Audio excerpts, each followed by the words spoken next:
Congress to be able to check on their health, their safety. Look, I've received reports that family members are being detained who have serious medical issues, and family members are not able to get their prescription drugs to them. We've received reports that there are U.S. citizen sections in many of these facilities. And at the end of the day, it is our job to show up and check on our constituents. So again, Kristi Noem and Donald Trump's ICE are not following the law. What was the reason that they gave? They said because of the lawsuit, there's only 13 people allowed in, and that's why in the last appropriations bill that was passed, we included, again, language that's been standard boilerplate language since the first Trump administration, that members of Congress can go and fulfill their congressional obligation for life, health, and safety, and to make sure that people are treated in humane conditions, as well as to Angie's point, we used to be able to have a regional person here in the Homeland Department of Security, so if somebody was detained, our staff could directly interface with somebody. Now we're told to email one big national number. So getting a hold of anybody over there to follow up on whether it's a citizen, somebody with a green card, or somebody that we need to make sure has their medicine, they've made it impossible for us to do that. So I'm so glad that they allowed our colleague, who's one of the plaintiffs, Congresswoman Morrison, to go back in, because she really can have ears and eyes on what's going on being a physician herself. So you've all read the stories, people going to the ERs with eight fractures on their skull, people not having their medication. I mean, this is not the way the United States and the Congress wants to see people treated. We're better than that, and we're here to make sure that she can speak for herself. You were in there quite a while. Was this just... Well, we got farther than we normally did. Well, I got farther than I did the first time. Look, I will tell you one of the most concerning things that Congresswoman Morrison and I have experienced here is they put members of Congress in a waiting room when we come to perform our congressional oversight duties. What are they doing to get those detention facilities ready before we finally get to go down and look? We don't know. But there should be no wait. It is absolute law that members of Congress have the responsibility and right to perform these oversight visits.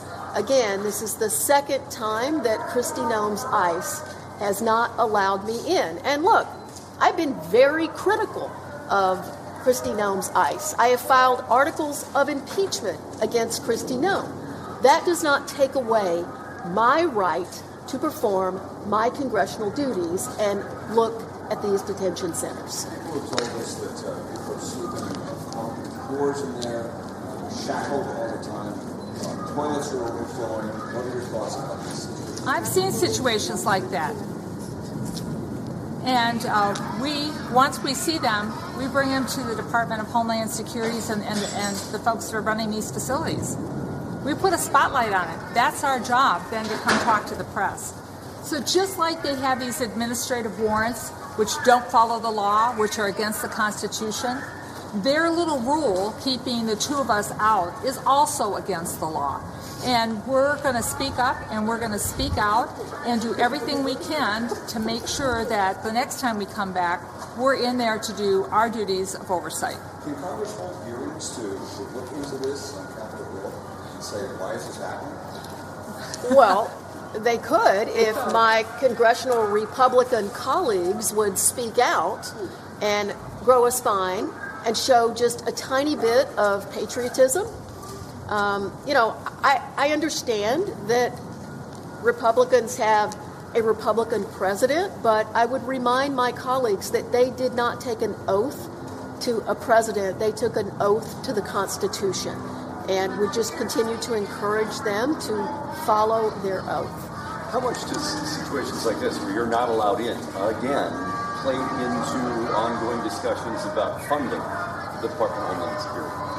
Well, unfortunately, in the legislation that was passed in the big, not so beautiful bill, the Department of Homeland Security to carry out this operation here and around the country, this isn't the only place it's happening, has enough funding for the next 5 to 6 years. It's mandatory funding, so even in a shutdown, they get that funding. So many of us, especially on the Appropriations Committee, working with our colleagues on the authorizing committees, are figuring out a way we can keep that from happening. And I think this will just drive home, I think you might agree with me, what we're going to be asking for the vote that should come up in the next 6 to 7 days as we not negotiate, demand that the laws and the Constitution of this country be followed. And this is going to be part of that. Yeah, we absolutely not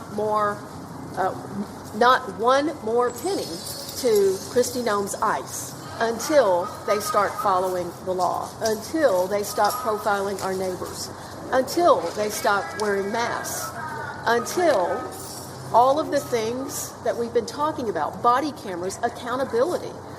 It is simply unacceptable, the tactics that ICE are using in our communities right now, and we are going to be doing everything in our power to ensure that these guardrails are put in place before any funding bill will be supported by a number of us. I'm sure as hell not voting for a penny to Trump's ICE until these guardrails are put in place. I want to make a comment on the body cameras. In 2021, in an appropriation bills, we funded body cameras. In 2022, President Biden said the body cameras will be worn and the information will be transmitted. When President Trump took office, before these searches even started, he told them that they could put the body cameras away. So we just don't want to fund some of these things that are in this bill. That's why it's not a negotiation or we're being nice about it or we're asking the president's permission. We are demanding that the Constitution and the law be followed. This is something that, and I've been in Congress longer than Angie has. I've never seen anything like this. No president has ever behaved this way. Breaking the law, breaking the Constitution, and having his administration just decide what they want to do and what they don't want to do. Whether it's the Department of Defense or Homeland Security, it is out of control. How long were you in there before they gave you the no? Did you have to wait for that, or was that pretty quick? I asked at 3 o'clock. It's probably, what time is it now? A good 40 minutes. Yeah, 40 minutes. They pulled us in for about 40 minutes into a waiting area before they announced that Representative McCollum and I would not be allowed in. Who was it that was denied?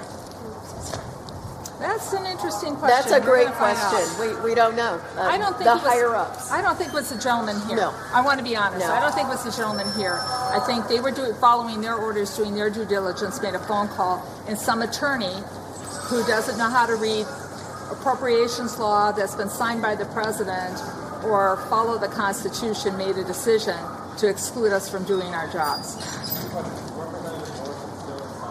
Yes, she is.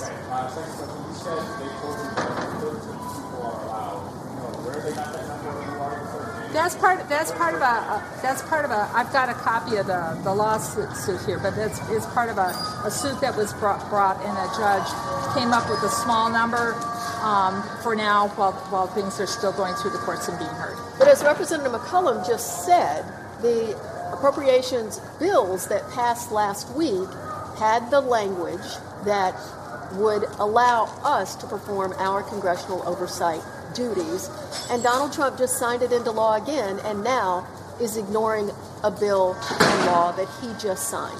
Which tells me they don't want us in these facilities. So I'm so glad Congresswoman Morrison's in there, because she'll speak the truth. Well, look, anytime you have somebody who shows up with 8 skull fractures after they were in a facility, it's got to tell you something, that things that are happening here aren't the way that they should be, right? A couple of weeks ago, we were working to try to get insulin to someone who had been detained, who desperately needed their medication.